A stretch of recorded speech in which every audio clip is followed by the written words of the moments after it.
The river didn't look deadly at first. From a distance, it could have been a painting. The Penobscot lying quiet under a sheet of white, spruce trees standing watch along the banks, a soft blue light filling the valley. If you'd driven by that morning in northern Maine, you might have thought, what a peaceful place to start the day. But under that smooth skin of ice, the water was still moving. Fast, dark, cold enough to steal the breath from any living thing in seconds. That's where Sable was. Sable was a pregnant bobcat, heavy with new life, and that extra weight was dragging her down. She had broken through a thin crust of ice near the middle channel, where the current cut like a black vein through the frozen river. Now her claws were scratching at a ledge that kept crumbling away, chunks of ice breaking off, spinning past her in the current like little white rafts. Every time she tried to pull herself up, the surface gave way. Every time she slipped back, the water pulled a little more heat, a little more strength from her muscles. If you've ever had one of those moments where the world looks calm on the outside, but inside you're just trying to keep your head above water, you already understand the peace of what was happening there. The air that morning was well below zero. Even the sound was frozen. No birdsong, no wind in the branches, just the distant creak of ice shifting and the small, desperate splashes of Sable's paws. Her breath came in little white bursts that vanished almost as quickly as they appeared. Bobcats are tough animals. They survive long winters on their own, raising their young without a pack, without a mate who stays. They are built for solitude and survival, but even the strongest wild heart has limits. Hypothermia doesn't negotiate. It doesn't care how many winters you've already made it through. As the cold slid deeper into her body, Sable's movements changed. The frantic thrashing of the first moments gave way to slower, heavier strokes. Her paws didn't rise as high out of the water. Her head dipped lower between each breath. The ice edge near her had turned slick from her own effort, washed clean by the water and her claws. Somewhere under her spotted coat, 3 tiny lives were along for the ride. They had no idea they were inches away from a future that might simply never arrive. For a long beat, nothing else moved on that stretch of river. No truck on the logging road. No snowmobile in the distance. Just one bobcat, alone in the water and a wide, indifferent sky. This is where, in a fairy tale, someone might say that help appeared out of nowhere. But the truth is often quieter than that. It arrives late. It arrives tired. It arrives in an ordinary pickup truck with mud on the doors and yesterday's coffee in the cup holder. Up on the ridge above the river, that's exactly what was happening. A photographer was making his way along the snow-packed road, mind half on the light, half on the silence of his own life. He had driven this way so many times that the turns felt automatic. He was looking for ice formations, good angles, something beautiful to bring home on his memory card. He had no idea a bobcat was drowning below him. Not yet. Back on the river, Sable tried again. Her claws grabbed a shelf of ice for a second, her body lifting out of the water almost to her shoulders. For one heartbeat, it seemed possible. She could feel a solid surface under her paws. She could feel the instinctive drive of a mother who hasn't even seen her young yet, but already knows she'd do anything for them. Then the shelf broke. She slammed back into the water, a spray of shards and foam around her, her head vanishing completely for the first time. There is a kind of silence that doesn't come from peace, but from everything in you bracing at once. If you've ever watched someone you love slip under their own version of the ice, a diagnosis, a loss, a mistake they can't take back, you know that silence too. You hold your breath, as if somehow your lungs might lend them strength. Sable came up again, but slower. Her ears were flat, whiskers iced over, eyes glassy. She turned once in a tight circle, as if there might be another way out that she had somehow missed. There wasn't. Just slick walls of ice around a dark, spinning hole. In stories about animals, we often discuss instinct, hunger, fear, fight or flight. But sometimes, when you really watch closely, you see something else, something softer, a kind of quiet refusal to give up, even when there's no logic left behind it. It isn't quite hope, But it isn't surrender either. That's what was left in Sable in those final seconds. Not strength, not a strategy, just the faint echo of a wild mother's loyalty to lives she hadn't met yet. Up on the ridge, the photographer's truck rolled over a patch of ice and slid just enough to make him ease off the gas. When he did, he heard it. A sound that had no business being out in this frozen valley. High, ragged and raw. A cry that cut straight past thought and into the body. He would say later that he didn't choose to stop. His hands turned to the wheel before his mind had caught up. Down below, the current tugged at Sable's hind legs. Her front paws slipped again. For a moment, her body went still, as if she were floating rather than fighting. Sometimes that's how it looks, right before someone disappears. Then, from far off, there was the crunch of boots on snow, the faint clink of gear, the first human voice. Sable didn't understand those sounds. She couldn't know that someone was finally coming down through the trees, heart pounding, trying to see through the glare and the mist rising from the river. But that's the thing about kindness. It doesn't always show up in ways we recognize. Sometimes it's just a presence on the bank, a figure stepping onto thin ice because they can't bear to stand and watch. We'll meet that man properly in the next part. We'll learn why he almost stayed behind the camera and what made him finally step out of his safe distance. For now, hold on to this simple picture. A freezing river in Maine, a pregnant bobcat named Sable, moments from losing everything, and the first small echo of help. Not yet enough, not yet in time, but moving toward her all the same. If stories like this already stir something gentle in you, a memory, a question, maybe a bit of your own heart waking up, stay with me. In the next part, we'll follow the man who heard that cry and see how one ordinary morning turned his life and Sable's into an inspirational story no one would have believed if it hadn't truly happened. If you'd met Caleb Warren that winter, you might have thought he had it all figured out. A man with a camera, a truck, and a lifetime of wild country at his doorstep.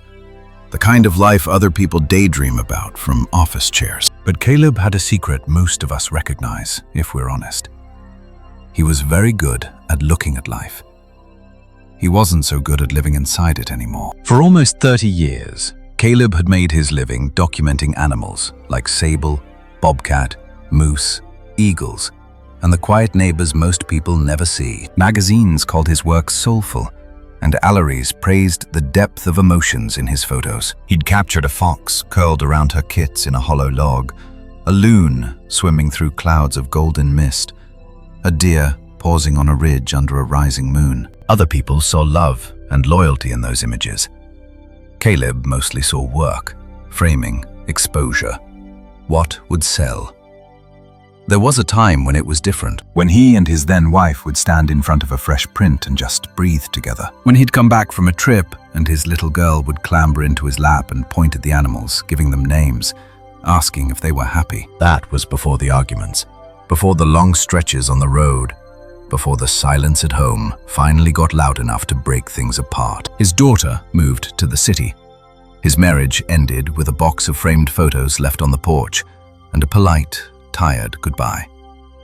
Then, a few years later, there was Scout. Scout was a big, aging shepherd mix who had followed Caleb home from a campsite one autumn and simply stayed. The dog slept by his desk, rode next to him on logging roads, and watched him edit late into the night. When Scout died, it was in a way that felt almost cruelly ordinary. A sudden illness, a last drive to the vet in town, the empty collar on the passenger seat. Caleb told himself he'd been through plenty of loss. Animals died every day. That was nature. That was reality. He put the collar in a drawer and picked up his camera. Over time, the hunger in a coyote's eyes, the panic of a deer caught in a fence, the way winter could turn even the strongest body fragile. He told himself he was there to observe, not interfere. That was his job. And to be fair, sometimes that was true. Once, on a back road after a snowstorm, he came upon a white-tailed doe that had been clipped by a passing truck. She was still breathing, legs twisted, eyes wide. Caleb did what he was trained to do. He pulled over, put on his hazard lights, and called the warden service. And then, almost without thinking, he raised his camera. The image he took that day won an award. It was called Last Winter. People wrote long comments online about the fragility of life, the honesty of the scene. They called it one of those moral stories that made them think. Caleb stopped looking at that print after a while. He couldn't shake the memory that, for a few seconds, he'd cared more about the angle than the animal, that he'd hidden behind the lens, because stepping forward meant feeling something he hadn't felt ready to feel. That was the man driving toward the Penobscot River the morning Sable went through the ice. He moved around his little house in the dark like someone following a script. Coffee, boots, layered jacket, checked the batteries in his camera bag. He saw a missed call from his daughter on the phone and let her go to voicemail. They'd talk soon, he told himself. After this project. After this trip. After. The road to the river was quiet. No radio, just the hum of the engine and the crunch of snow under the tires. The sky was just beginning to lighten, that pale, pearly blue that makes every tree look like it's been dusted with sugar. He parked at the usual pull-off, grabbed his gear, and felt the old comfort of familiar weight on his shoulder. Out here, no one asked about his personal life. The bobcats and crows didn't care if he'd answered his phone. He hiked down through the trees, breath puffing in front of him, thinking about light and composition. At the river's edge, the scene really was beautiful. Ice shelves layered like pages in a book, powdered snow catching the first hints of color, a dark, open channel twisting through the frozen surface. He set up the tripod, checked focus. For a moment, it was just another assignment. Then he heard it. In the last part, we heard that sound from far away, a raw, tearing cry that didn't belong in such a still place. Now we're standing right behind Caleb when it happens. The sound comes once, twice, then cuts off. There's an old part of his mind that wants to ignore it, to pretend it was just ice settling. Instead, his hands move on their own. He swings the camera toward the noise, zooms in, searching. Through the viewfinder, he sees her. A bobcat's head, barely above water, paws scraping at the ice. Cold spray freezing on whiskers, the heavy swell of a pregnant belly just under the surface. His first thought, honest and unfiltered, is the one he's trained to have. This is incredible. The kind of shot you rarely get. Wild, raw, untouched. His finger hovers over the shutter. Then something shifts. Maybe it's the way her front legs are starting to slow. Maybe it's the memory of Scout's collar in the drawer. Maybe it's a whisper of his daughter's voice years ago asking, "Did the animals in your pictures end up okay, Dad?" Whatever it is, it breaks straight through the layer of distance he's wrapped around himself. He lowers the camera. In that small, almost invisible act, Caleb moves from observer to participant. He doesn't think of it in those big words, of course. He only knows that if he keeps looking through the glass while that bobcat drowns, he won't be able to live with himself. He radios for help with fingers that suddenly feel clumsy. He scans the ice, measuring distances, calculating odds the way you do when you spent your life in dangerous places. He knows stepping out there could put him into the same water Sable is fighting. He also knows the warden truck is at least half an hour away. He's standing right on that thin, terrible line many of us know too well. Do I stay safe and watch? Or do I step onto the ice and hope it holds? The thing about stories that become heartwarming, inspirational stories later, is that they rarely feel noble in the moment. They usually feel shaky, doubtful, and full of fear. Caleb's not thinking about bravery. He's thinking about how far out he can go before the ice gives, how many more breaths the bobcat has left. He tests the first step with a branch, then another. The ice near the bank feels solid. His boots creak on the surface. His breath sounds too loud in his ears. Somewhere inside him, the old habit is yelling to pick up the camera, to document, to stay back and let nature decide. But another voice, quieter and more insistent, is saying, "Not this time. Not this one." He takes another step, then another. And just as he does, a new sound slips into the frozen air. a sound that doesn't belong to the river or bobcat or man. A single, sharp meow. Caleb turns his head toward the bank, and there, trotting through the snow with an easy, practiced confidence, is a large black cat he has never seen before. In the next part, we'll watch what happens when Caleb's fragile courage meets the fierce, unlikely loyalty of that black cat. Together, they'll write the kind of true story that feels almost like a fairy tale, the kind that leaves a mark on the heart long after the river has frozen over again. If you've ever felt yourself choosing the safe distance instead of stepping closer, stay with this story. The way Caleb and that black cat respond on the ice might touch something in you that's been waiting a long time to come back to life. If the story had ended with a man inching out onto fragile ice to help a drowning bobcat, it would already be something he might tell over coffee for years. But the river that morning wasn't finished speaking. Caleb heard the meow again, short, sharp, confident. He turned his head and saw a black cat moving along the snowy bank toward him, tail low but steady, eyes locked not on him, but on the dark hole where Sable struggled. For a heartbeat, Caleb thought his mind was playing tricks on him. A house cat, out here, on a sub-zero morning, miles from the nearest mailbox. The cat didn't hesitate. He reached the edge of the ice and slowed, body lowering as if listening with his paws.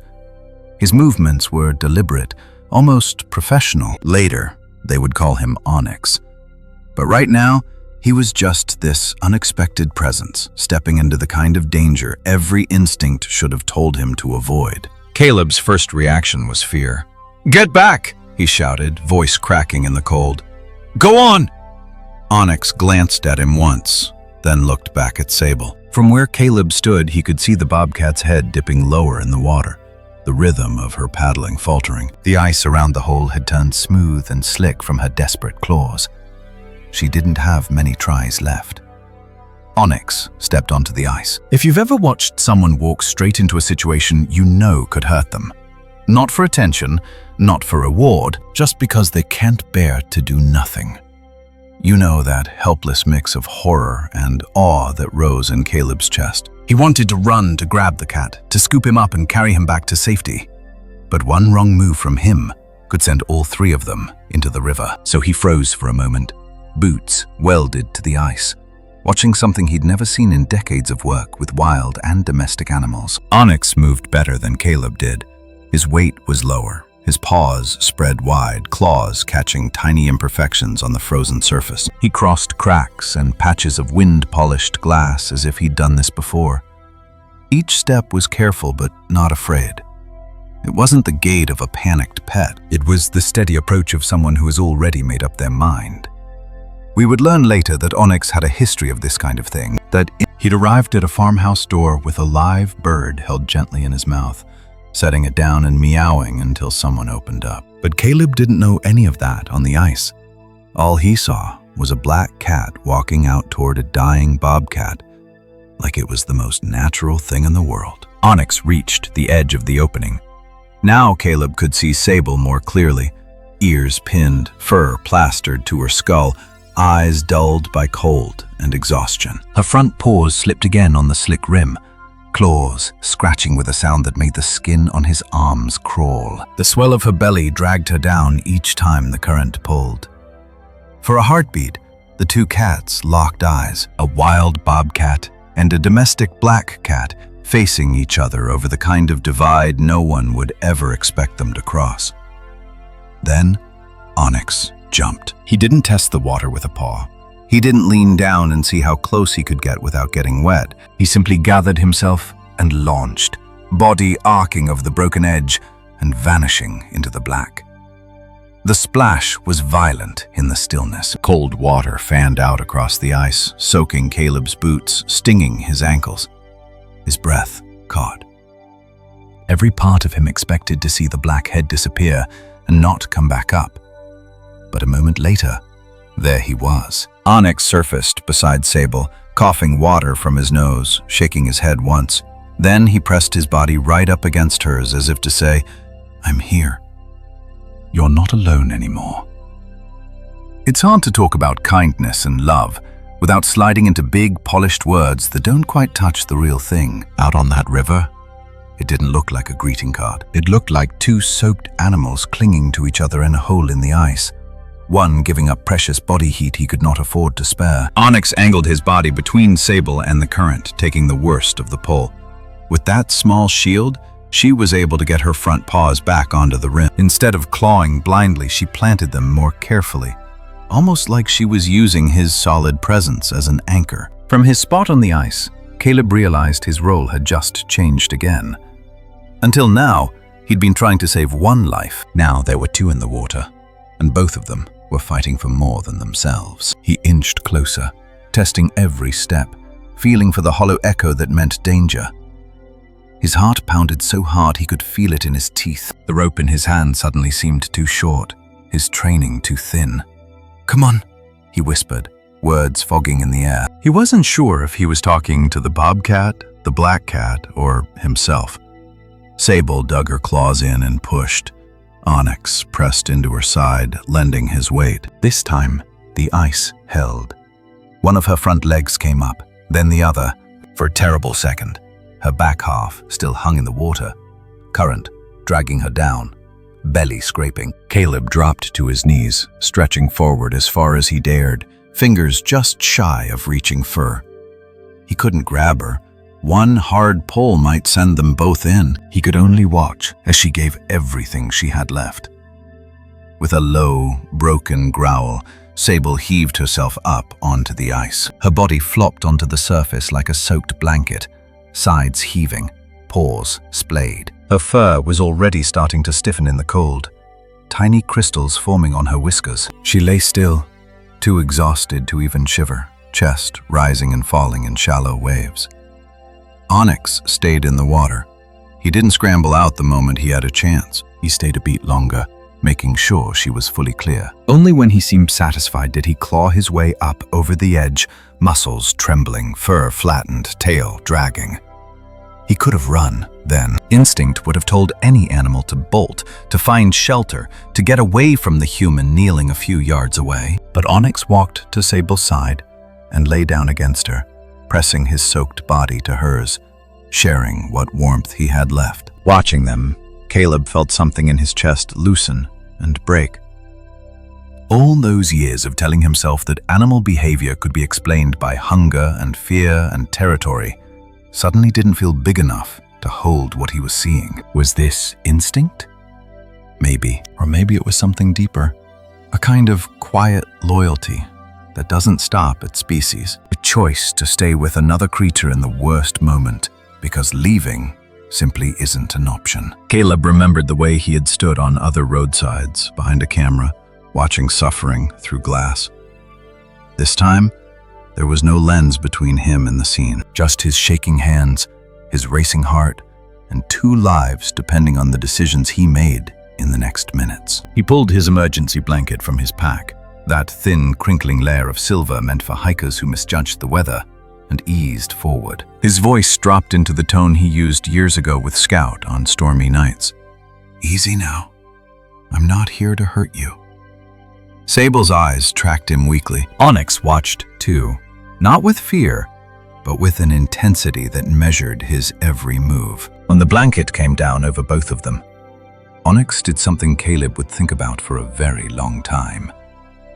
He shifted, just slightly, just enough to help trap the edge of the blanket under his body, creating a small pocket of shared heat. As if in some corner of his mind he understood the human was trying to help and decided to cooperate. Caleb radioed again, voice tight but calmer now, giving coordinates, explaining in short, stunned sentences what had just unfolded. Even as he spoke, he kept glancing back at the two cats under that silver shell, a wild bobcat and a black house cat huddled together on a frozen river, held by nothing stronger than shared survival and something that looked a lot like trust. If you've ever doubted that heartwarming stories still exist in this world, that there is still real, quiet courage out there in the cold, this moment may be one of those small reminders. Not loud, not dramatic, just two animals and a man choosing again and again not to walk away. In the next part, we'll follow what happens when the humans arrive with stretchers and syringes and hard questions about when to help and when to step back. We'll meet the people who look at this impossible scene and have to decide what comes next for Sable and Onyx. If this true tale is already stirring something gentle in you, a little more hope, a little more faith in the kindness stitched into the living world, I invite you to keep listening. The road from that ice-covered river to the safety of a clinic will test not just bodies, but beliefs, in ways that may feel closer to your own life than you'd expect. On paper, the rule was simple. Let the wild stay wild. Don't interfere. That rule lasted about 3 seconds once Caleb saw a pregnant bobcat and a black cat shivering together on an ice sheet that could crack at any moment. Under the thin emergency blanket, Sable and Onyx were a single silver-covered bundle.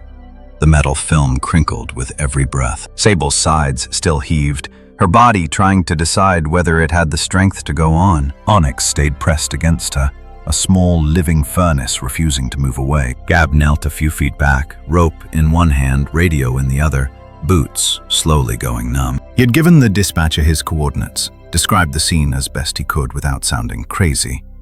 Bobcat, yes, alive, late term, pregnant, I think. And there's a domestic cat with her. They're both hypothermic. I'm on the ice with them. There was a pause on the other end, the kind that says, I heard you, I just don't quite believe you yet. Then the calm professional voice came back.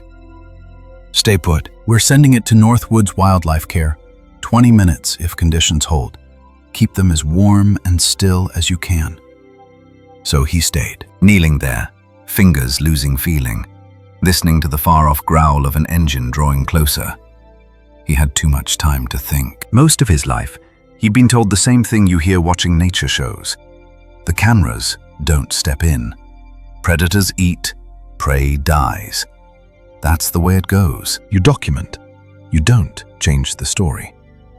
But this scene didn't feel like one of those moral stories about letting nature take its course. It felt like something else.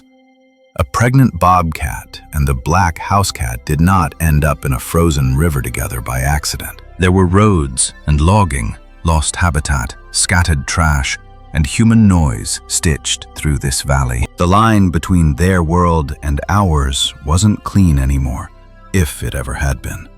An engine came into view up on the ridge, then another behind it. Trucks with state plates, tires wrapped in chains, lights off so they wouldn't spook the animals. 2 figures climbed out and took in the scene in one long, silent look. Leading them was Dr. Emily Carter from the Northwoods Wildlife Care Center in Milford. She'd gotten the call while finishing morning checks on a barred owl and a half-frozen raccoon. The technician who relayed Caleb's report had said, I know it sounds like a fairy tale, but he sounds sober, Doc. She'd loaded up anyway. That's the kind of person she was. You hear, pregnant bobcat, hypothermia, and you go.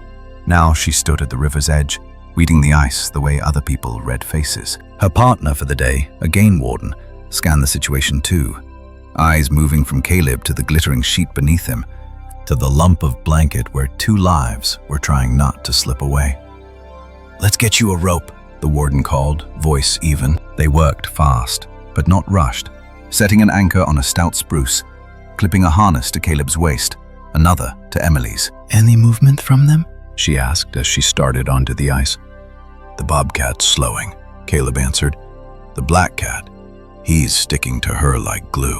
Emily allowed herself the smallest shake of the head. In 15 years of work with owls, deer, foxes, and bobcats, she'd seen affection within species, even across a fence line. But this? A domestic cat sharing body heat with a wild predator on a river in Maine? It sounded like something out of one of those heartwarming stories people make up to feel better about the world. And yet here it was, under her boots. Up close, Sable's condition was obvious. Gums pale, eyes dull, core temperature, when Emily slipped the small thermometer under the blanket, was dangerously low. The kittens inside her belly were on a thin edge. Too much stress, too much cold, and they could be lost before they ever saw the world. She talked softly as she worked, not because she thought the animals understood her words, but because kindness has a way of changing the air in a room. or on a river. Okay, Mama, we've got you. Just stay with us now. Onyx watched her with a steady, measuring look. When she eased the blanket back over him and Sable, his muscles tensed, but he didn't bolt. Caleb noticed the way Emily's hands moved. Sure, but slow, giving both cats time to adjust. To get the ride to the clinic was not dramatic. It was long, bumpy, and necessary. In the back of the wildlife truck, a technician monitored Sable's breathing, counted out the seconds between each rise of her ribs. Onyx stayed tucked against her, eyes half closed, body still shaking from the cold. Warm air from the truck's heater started to soften the ice in their fur. Meltwater soaked into the blanket, darkening it in patches. Up front, half on the mental checklist she'd been building since she saw the first twitch of Sable's tail on the river. Warm room, ready. IV fluids at body temperature. Oxygen, quiet, minimal handling. And, complicating everything, this black cat who clearly thought he had a say in the bobcat's survival. Next to her, Caleb stared straight ahead, replaying the morning in an endless loop. The moment he'd lowered the camera, the sound of Onyx hitting the water, the feeling of that thin blanket in his hands. He finally broke the silence. "Be honest," he said. "If I'd called about a lone bobcat in the river, would you still have come?" Emily thought about 100 calls she'd gotten before. Injured owl tangled in fishing line, raccoon hit by a car, bald eagle poisoned by lead. All the ways human life touched the edges of wildlife and left scars. "Sometimes no," she answered quietly. "If an animal is sick or injured purely from natural causes, we often let nature decide. But when human activity stacks the deck, roads, trash, traps, lost habitat, that's different. We step in more than. It's not about playing hero. It's about taking responsibility." Caleb nodded slowly. "So today, she earned a little help." "She did," Emily said. "And so did he." In the Northwoods Wildlife Care Center, a modest building tucked among pines outside Milford, staff were already warming up the small ICU room by the time the truck backed in. No grand entrance, no television crews, just a handful of people who had chosen to spend their lives on the thin line between suffering and relief. They transferred Sable and Onyx to a padded table, still under the blanket. Bright lights made her pupils narrow, but she was too weak to protest much. Onyx lifted his head and gave a low sound, not quite a hiss, not quite a meow, that made every tech in the room pause. "Easy, buddy," one of them murmured. "We're on your side." Dr. Thomas Lee, the behavioral ecologist attached to the center, stepped in from the hallway, rubbing sleep from his eyes. He'd read the initial report and mentally filed it under exaggerated field account. Now he was staring at a scene that didn't fit anywhere in his data tables. A wild bobcat and a black cat sharing a blanket, the domestic animal clearly refusing to leave her side. He pulled out his notebook almost by reflex, scribbling in compact handwriting.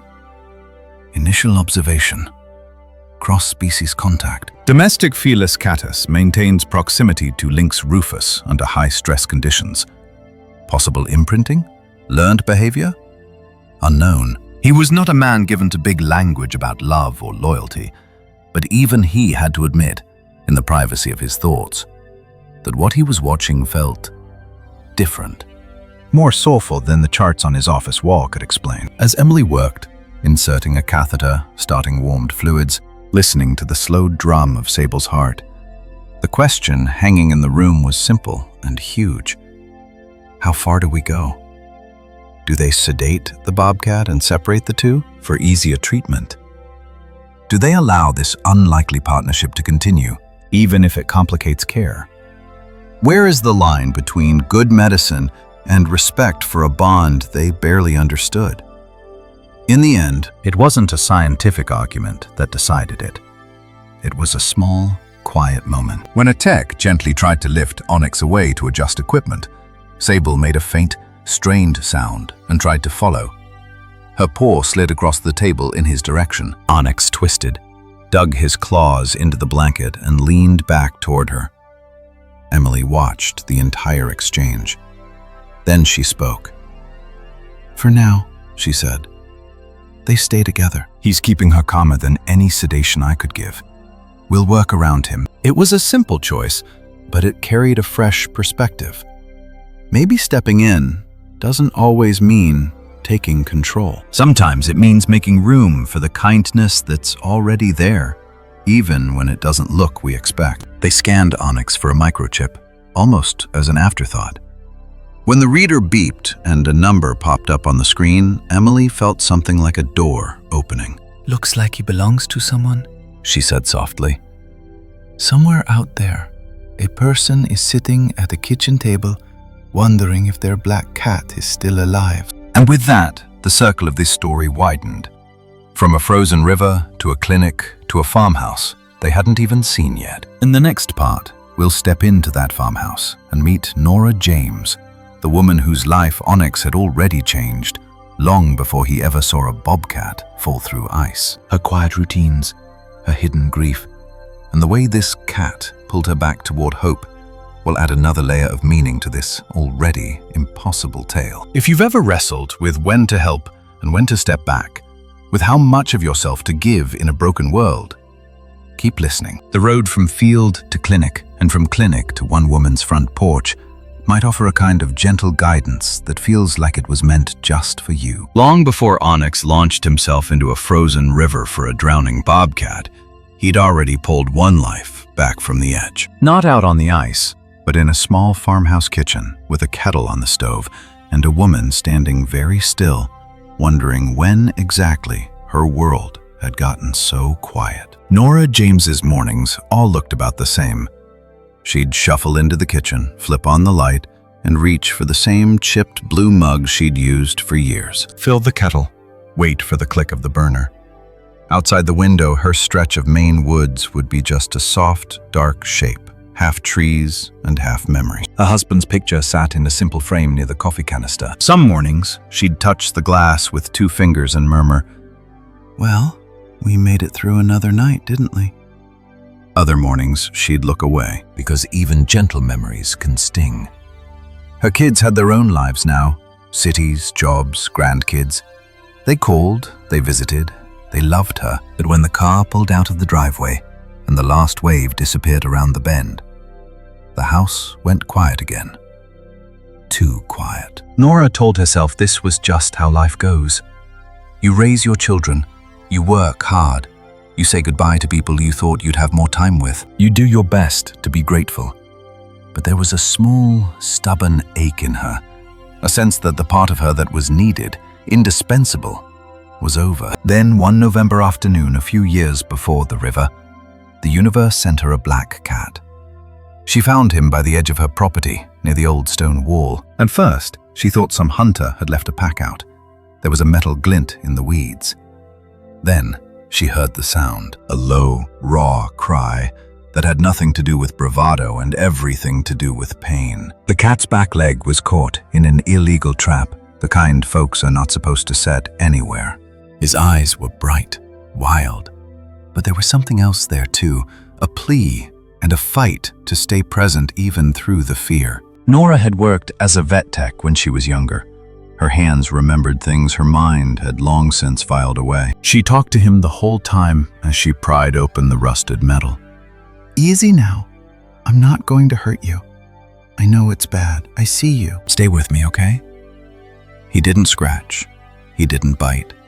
He just held her gaze and shook with pain until the trap finally sprang open and his leg slid free. When she wrapped him in her coat and carried him home, his heart beat so fiercely against her ribs, it made her own chest feel less empty. She named him Onyx the next day when he was lying on her couch with his injured paw bandaged, fur gleaming like polished stone. What started as, "We'll see if he makes it," turned into, "We'll see if anyone claims him," and then quietly settled into, "Well, I guess it's just you and me now, isn't it?"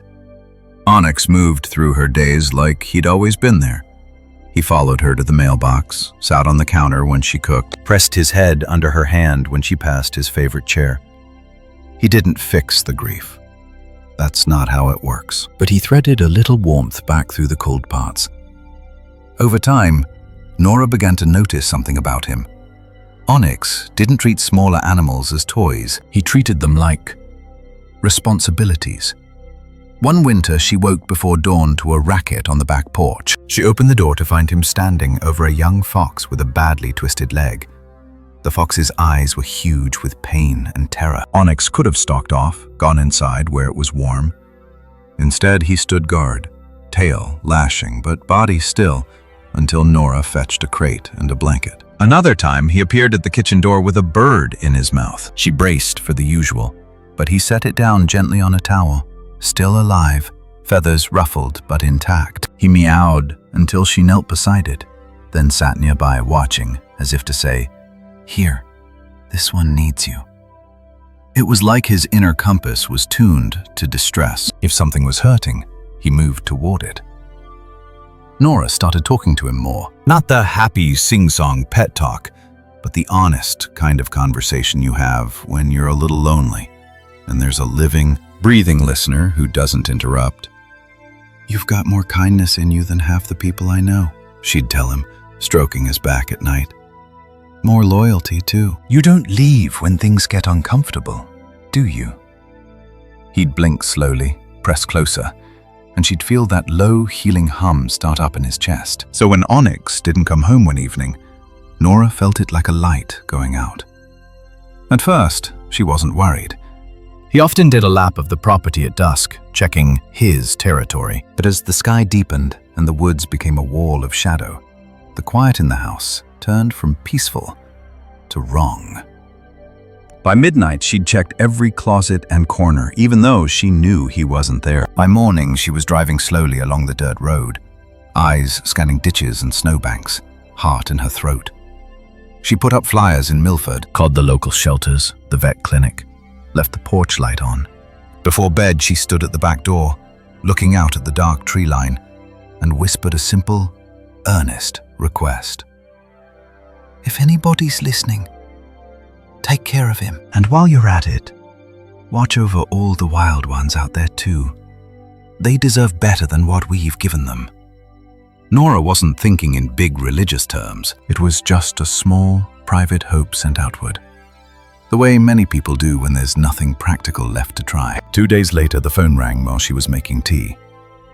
"This is Dr. Emily Carter with Northwoods Wildlife Care," the voice said. "Are you the owner of a cat named Onyx?" For a moment, Nora couldn't get her mouth to work. She gripped the edge of the counter until her knuckles went white. "Yes," she managed. Is he okay?" There was a pause, then a soft exhale. "He's alive. He's done something remarkable. We'd really like you to come in, if you can." In the drive to the clinic, everything familiar looked different. The same curves, the same stands of spruce, the same old gas station at the crossroads, but threaded now with a trembling mix of dread and strange anticipation. When she stepped into the observation room and saw Onyx curled beside a spotted wild form in the recovery enclosure, blanket over both of them, she had to press a hand to her chest. "That's my boy," she whispered. "What on earth have you gotten yourself into?" Dr. Carter and Dr. Lee took turns explaining gently what had happened out on the river. The ice, the pregnant bobcat, Sable, the impossible leap, the shared body heat, the way he'd refused to leave her side. Nora listened, tears spilling over, shaking her head slowly, not in disbelief, but in a kind of quiet recognition. "I always knew he was different," she said at last. "He's been rescuing things since the day I met him. I just never imagined it would be a bobcat." There was a kind of healing in that room that had nothing to do with 5 fluids or warmed blankets. A woman who thought the most important chapters of her story were already written, looking at this black cat, who had just rewritten the rules of animal behavior in front of witnesses. If you've ever felt like your time to matter has passed, like your most meaningful acts of love and loyalty are behind you, Nora's face in that moment might say otherwise. It's a reminder that sometimes the soul you've been quietly caring for day after day is out there, doing work you never dreamed of, carrying your love into places you'll never see. In the next part, we'll step fully into the world inside that recovery enclosure, into the slow, meditative days when Sable and Onyx share warmth, dreams, and silent conversations under the watchful eyes of the clinic staff. It's there, in the ordinary hours, that this heartwarming story deepens into something truly soulful. If a piece of you feels drawn to those quieter moments, the ones that don't make headlines but change everything anyway, stay with me. What unfolds between a wild bobcat, a black cat, and a handful of humans in that small room might touch your own story in ways you don't expect. If you walked past the recovery wing of Northwood's Wildlife Care that week, you might not even notice the room that held a small miracle.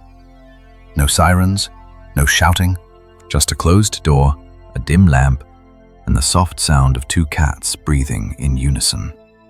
Inside the enclosure, time moved differently. The staff had done what they could to make it feel less like a hospital and more like a temporary home. Pine boughs along one wall, a low wooden platform, a hollow box filled with straw that smelled faintly of sun and field, not bleach and steel.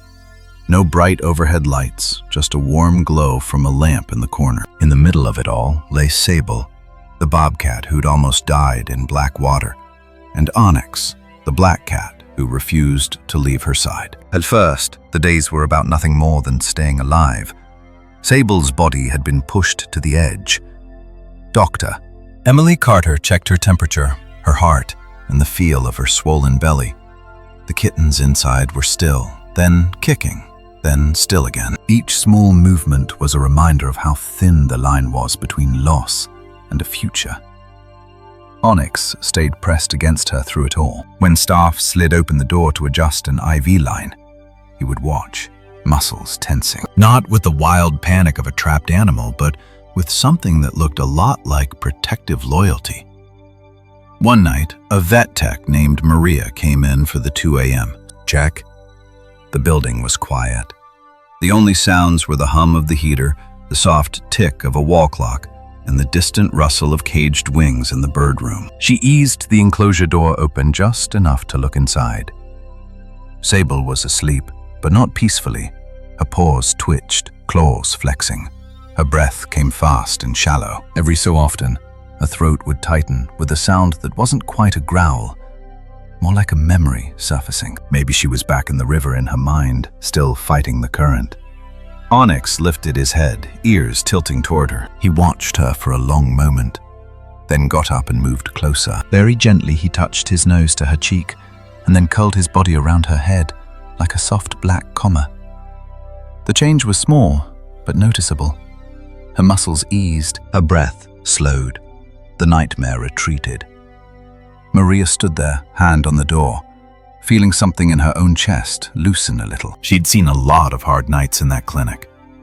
This quiet act of kindness between a wild bobcat and a house cat felt like a drop of warm water on cold stone. The next morning, another tech came in with a bucket and a mop, expecting Sable and Onyx to retreat as usual. Old animals in rehab, especially bobcats, often vanish into corners when humans enter. All instinct and mistrust. But that day was different. Sable watched from the straw nest, eyes alert, ears forward. Onyx was beside her, as usual. When the door slid open, both cats stayed in view. They didn't rush the front, but they didn't vanish either. It was as if they were quietly agreeing to share space, as long as the humans approached with respect. That's how most of the days went. Small, almost unremarkable choices that added up to something soulful. Doctor Thomas Lee set up a camera in the corner, telling himself it was for data. He started a log, timestamps, behaviors, distance between the animals, and responses to human presence. At first, his notes were technical. 9:12. Onyx grooms Sable's face. Sable tolerates. No signs of aggression. 14:47. Sable positions herself between Onyx and the door when the dog barks in the hallway. But over the next week, his handwriting changed. The entries grew longer, less stiff. He wrote about the way Onyx would bring Sable bits of food, even when she could have reached the bowl herself. How Sable, still recovering, would place her body between him and unfamiliar sounds. How their breathing seemed to sync when they slept. He didn't call it love. That wasn't a word he used in reports. But sitting alone in his office late one night, watching footage of the pair curled together under the heat lamp, he allowed himself a quiet thought. Whatever this is, it matters. The staff kept their movements slow. No loud voices, no sudden bangs. They were learning as they went how to care for not just bodies, but emotions. How to let this fragile bond do some of the healing work. And then came the night when the slow days shifted. It was just after midnight when the first low, restless sound came from the enclosure. Sable was pacing, her belly hanging low, tail twitching. Onyx trailed her like a shadow, pausing when she paused, moving when she moved. Doctor. Carter arrived, hair still damp from a shower, pulling on a fresh set of scrubs. She'd known this was coming. The pregnancy had been advancing, and stress or not, life goes on when it's ready. She watched for a while through the observation window, letting Sable's instincts lead. The bobcat circled the straw nest, kneaded at it, lay down, got up again. Onyx stayed near her head now, not in the way, but present. When the contractions grew stronger, Emily slipped into the enclosure, moving slowly, voice low. That's it, girl. You're okay. We're right here. She'd delivered wild young before, fox kits, fawns, once a litter of orphaned raccoon pups by flashlight in a barn, but she had never done it with a domestic cat as her unofficial assistant. The first kitten came fairly quickly, a small, slick bundle, still wrapped in its membrane. Sable's instincts took over. She turned, cleaned, nudged, licked until a tiny body took its first thin breath and squeaked indignantly. Onyx leaned forward, eyes wide, then began to help, his rough tongue carefully cleaning the parts Sable couldn't reach in that first rush of new life. It looked, in the gentlest way, like a little fairy tale set inside 4 humble walls. The second kitten followed, smaller but strong. 2 tiny shapes now, pressed to their mother's belly, searching blindly for warmth and milk. The room was quiet, except for the low rhythmic purr that had started up in Onyx's chest, a kind of grounding soundtrack for the moment. The third kitten took longer. Sable's breath grew ragged. The contractions were paced out, then stalled. Emily watched the clock, fingers resting on the supply tray, weighing each second. In those minutes, the air in the enclosure felt heavy with more than just worry. It held every hard thing these animals had already survived. The trap that once mangled Onyx's leg, the river that almost took Sable, all the human choices that had nudged their paths together and apart. Finally, Emily went in with gloved hands, talking softly the whole time. Okay, Mama.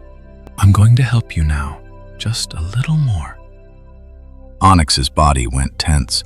He shifted, placing himself between Sable's head and Emily's arm. His eyes searched her face, as if checking her intentions.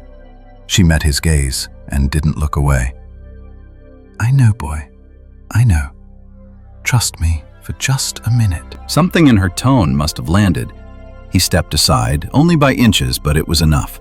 She was able to reposition the struggling kitten, easing the way. It slid free at last, frighteningly still. Those next moments felt longer than the whole week. Emily rubbed the tiny body with a towel, clearing its airways, fingers moving with practiced urgency. The room held its breath. Onyx hovered, nose near, making a low, worried sound.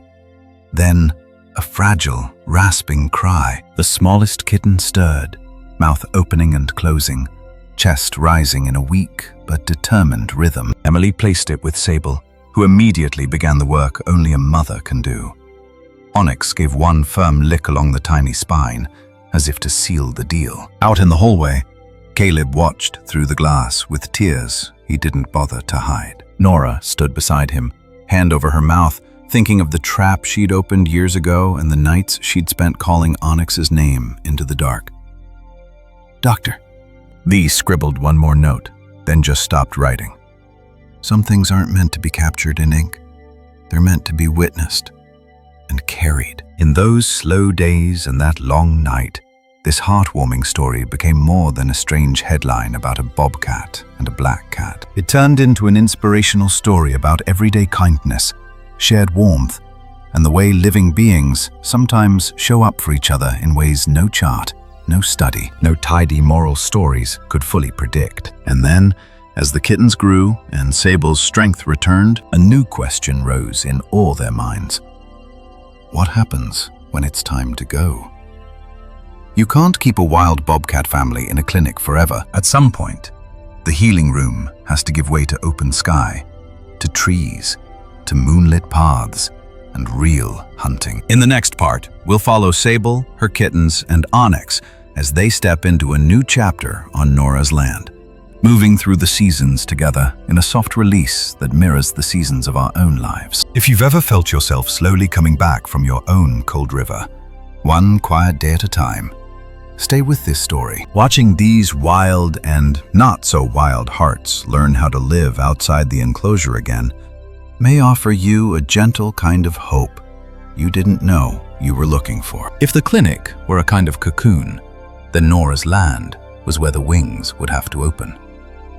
You can't keep a bobcat family in four walls forever. At some point, wild hearts need wind in their fur, real shadows to move through, and paths no human could have scripted. Nora's 40 acres sat at the edge of a larger forest, a patchwork of spruce and birch, rock outcrops, and a small creek that sang differently in each season. With help from Dr. Carter, Dr. Lee, and the state, she turned one corner of that land into a soft-release haven.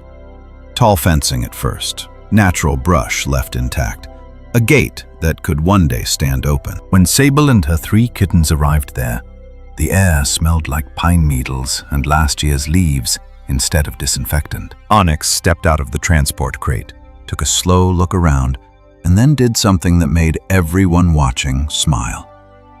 He walked the perimeter. Tie low, nose down, he traced the edges of the enclosure as if he were a ranger on patrol, checking for gaps, learning the new map. Sable stayed near the center with the kittens, who were old enough now to toddle and pounce, but still small enough to fit under her belly when they got spooked. Soft release is simple in theory. You give animals a safe place to land while they remember how to be wild. In practice, it's hours of patient watching and letting go. Spring came first. Snow melted into sloppy, shining patches. The creek swelled, carrying twigs and last autumn's leaves downstream. Each day, Sable pushed a little farther from the shelter with the kittens at her heels. The 2 bolder ones, the staff had started calling them Ember and Bramble, chased every moving shadow, their spots flashing through the grass. Frost, the pale male who had almost not made it into this world, hung back, amber eyes taking in every detail before he moved. The first hunting lessons were clumsy. Sable crouched low, ears forward, tail tip twitching, eyes locked on a vole trail. She moved in that slow, floating way bobcats do when they're more thought than motion. The kittens tried to copy her, bellies dragging, tails flicking, one of them sneezing loudly at exactly the wrong moment. The vole lived to see another day. From the porch of her house, Nora watched with a kind of quiet joy. Onyx sat beside her feet, body angled toward the enclosure, ears tuned to every rustle. Caleb came by with his camera, but kept the lens pressed to wider scenes, silhouettes at dusk, paw prints in mud, careful not to turn this new chapter into something for show. The point now wasn't a perfect picture. It was a second chance. By summer, the fence gate stood open during the day. The first time Sable stepped through it, she did so slowly, with the kind of caution you learn only after almost not surviving. Her body stretched, muscles rippling under her coat. She took a few steps into the tall grass, then looked back. The kittens were a few yards behind.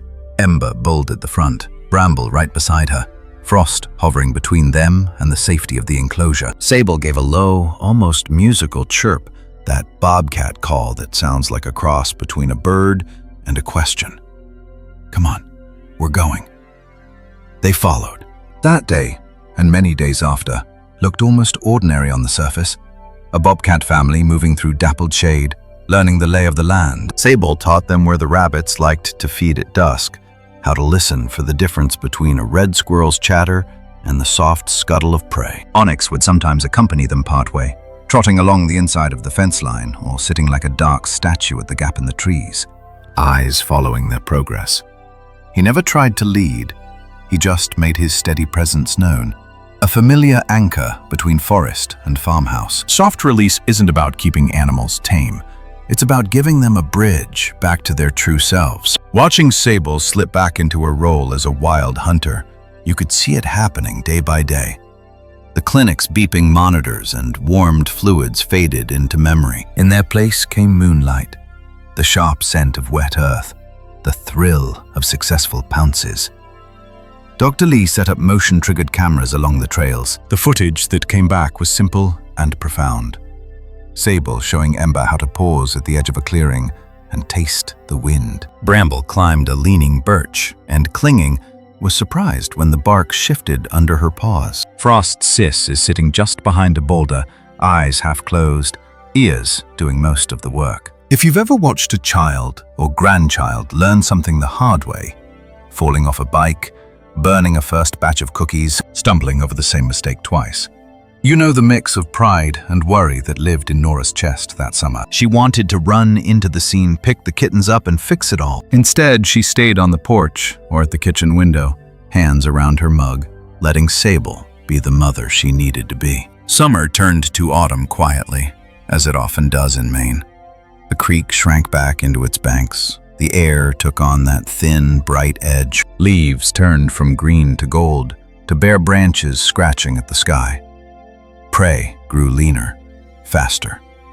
The kittens, now halfway to grown, had to work harder for each meal. The gate stayed open day and night. Some evenings, Sable and the young ones returned to the enclosure to sleep in the old straw nest, their bodies a tangle of spots and tails and slow, deep breathing. Other nights, the cameras recorded nothing inside the fence, but caught ghostly shapes moving farther out.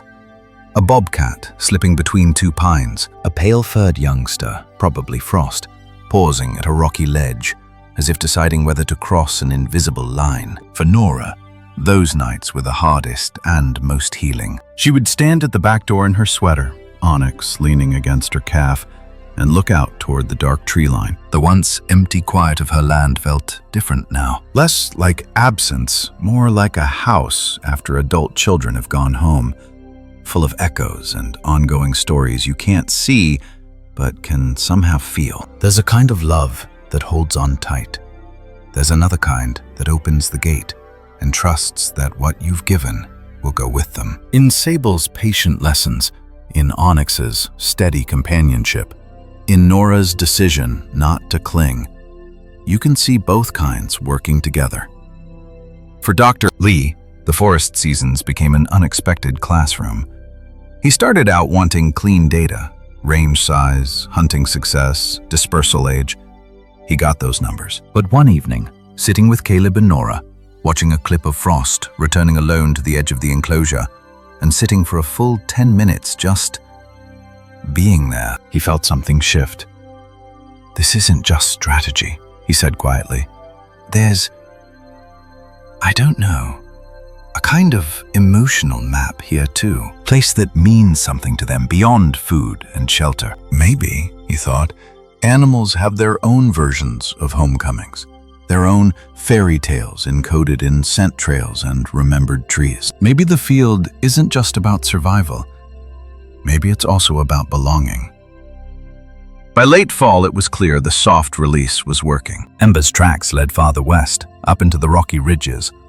Brambles showed a preference for the denser spruce stands to the north. Frost's prints traced a wide circle that always brushed the corner of Nora's land. He was choosing to be wild, but not too far from the place where he'd learned that kindness can come with 2 legs and a porch light. As the first snow came, Nora, Caleb, and the team stood together under a gray sky, watching a fresh set of tracks disappear into the woods. This is what happy ending looks like out here, Caleb said. Not a cage with a bow on it, just knowing they've got what they need to make it without us. That's a different kind of moral story than the ones we're used to. Less tidy, more true. It asks us to accept that love sometimes means letting go, trusting that what we've poured into someone or something will carry on where we can't follow. In the final part of this story, We'll move forward in time, into the years when Sable's kittens claim their own territories, when Onyx grows older at Nora's side, and when a few flickering images on a trail camera remind everyone that some connections never really fade. If any part of you has ever stood at your own open gate, watching kids drive away, saying goodbye to a pet, or closing the door on a chapter you weren't quite ready to end, stay with me. The way this bobcat family and one black cat remain woven into each other's lives might offer a gentle kind of comfort you can carry into your own seasons. When people hear this story for the first time, they often ask about the river, the ice, the leap. But after the water calms, after the gates stand open and the seasons turn, what really matters is simpler. What remains in the hearts of everyone who was changed by one pregnant bobcat and one black cat who refused to look away. Years passed on Nora's land the way they always do in the Northwoods.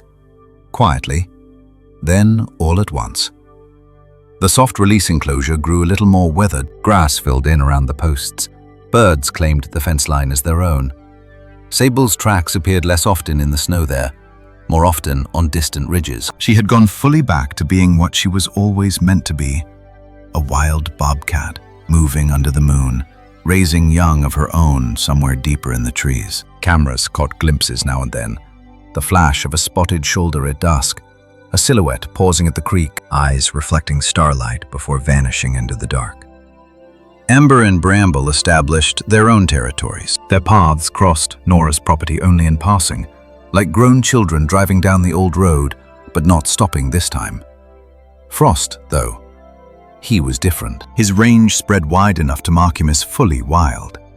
But over and over, one cluster of prints reappeared near the edge of Nora's land. In the glow of motion-activated lights, the cameras would sometimes catch him on cold nights, sitting just beyond the old enclosure. He wouldn't approach the house. He wouldn't look straight at the lens.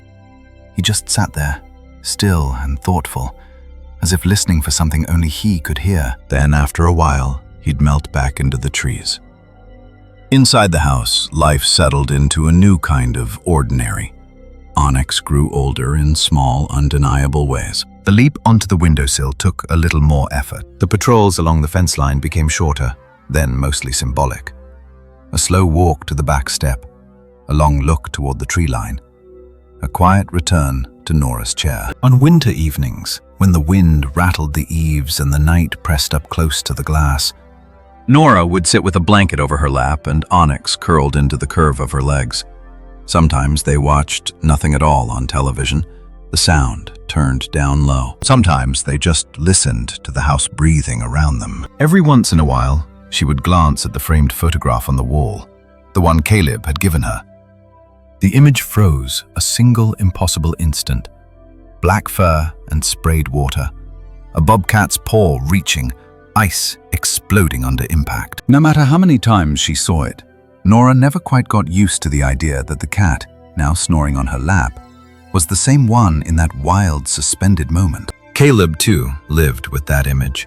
It hung in his small studio, not as a trophy, but as a kind of mirror. The awards came. Magazine features, a little plaque, a check that helped him replace a failing camera body. But when he looked at the photograph on quiet mornings, what he remembered most was not the glory. It was the feel of the ice under his knees, the sight of two soaked animals under a thin blanket, the way his own heart had cracked open when he finally chose not to hide behind the lens. That one day didn't fix everything. He still had lonely nights. He still missed Scout.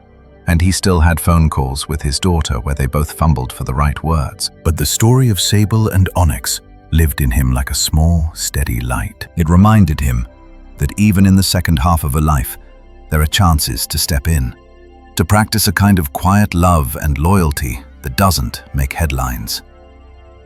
Doctor. Thomas Lee presented the case at conferences and in journals. On slides, he showed graphs of movement patterns, timelines of recovery, annotated stills from the enclosure cameras. He spoke about prosocial behavior, cross-species tolerance, the way one domestic cat's choices challenged long-held assumptions. But in his private notes, there was one line that never made it into the official papers. Data alone cannot capture the full weight of what we witnessed. There is something inherently soulful here. He didn't try to name it more precisely than that. It was enough to say that the world of animals was richer in emotions than his early training had allowed. For a scientist who had once dismissed such stories as fairy tales, that quiet shift was its own kind of revolution. And then there were the people we never see on camera. The tech who stood in the doorway at 2 a.m. and watched Onyx calm Sable's dreams. The warden who took the first strange call from the river. The receptionist who answered Nora's trembling, hopeful voice and said, "Yes, ma'am. He's here. He's okay." Their lives didn't transform overnight, but each carried a piece of this inspirational story into their ordinary days. The some, it softened the way they drove on winter roads, more aware of eyes shining in the dark. For others, it changed the way they spoke to frightened animals in a cage, remembering that emotions run deep in bodies covered with fur. What remains when you strip away the drama of the rescue and the novelty of a black cat jumping into a frozen river for a bobcat is this: a chain of small choices stitched together by kindness. Nora stopping for a cry in the brush and freeing a limping stray. Onyx bringing injured creatures to her door instead of chasing them away. Caleb lowering his camera when it would have been easier to stay an observer. Sable, exhausted and freezing, accepting warmth from a species she should have feared. None of them knew how far those choices would ripple. Most of the heartwarming stories that stay with us are like that. They don't end with a perfectly tidy moral, they just leave us with a different way of seeing animals, not as props in our lives, but as fellow travelers with their own loyalties, fears, and flashes of unexpected courage. Maybe that's why this one feels a little like a true fairy tale. Not the kind with castles and spells, but the kind where the impossible happens in a very real place. A frozen river, a small clinic, a modest farmhouse, a patch of woods in Maine. It reminds us that even when the world feels harsh and complicated, there are still pockets of simple, stubborn goodness. In fur, on 2 feet, and in the quiet spaces of our own hearts. As you sit with this story, you might find pieces of your own life reflected in it. Maybe you've been Sable, pulled under by something cold and relentless, saved by a hand or a heart you never expected. Maybe you've been Onyx, stepping into someone else's dark water because you just couldn't bear to stay on the bank. Or maybe you've been Nora, watching from the doorway, loving a small creature who turns out to be braver than you ever imagined, and realizing that your care helped shape that bravery. Before we end, I'd like to offer you a gentle invitation. Take a quiet moment after this video to think about the wild and not so wild beings who have rescued you in ways big or small. An animal, a friend, a stranger who showed you unexpected kindness. Ask yourself where, in your own daily life, you might be called to that same kind of quiet courage and loyalty. If stories like this help you feel a little less alone, a little more hopeful about the hidden goodness in our world, I'd be honored if you tap like, subscribe, and stay with this channel for more soulful, heartwarming stories of bobcats and other wild neighbors. And if you feel moved to go one step further, you can use Super Thanks or donate through the links below to support real-life rescue and rehabilitation work for wild animals like bobcats. Together, we can help turn impossible moments of kindness into something that lasts long after the ice has melted.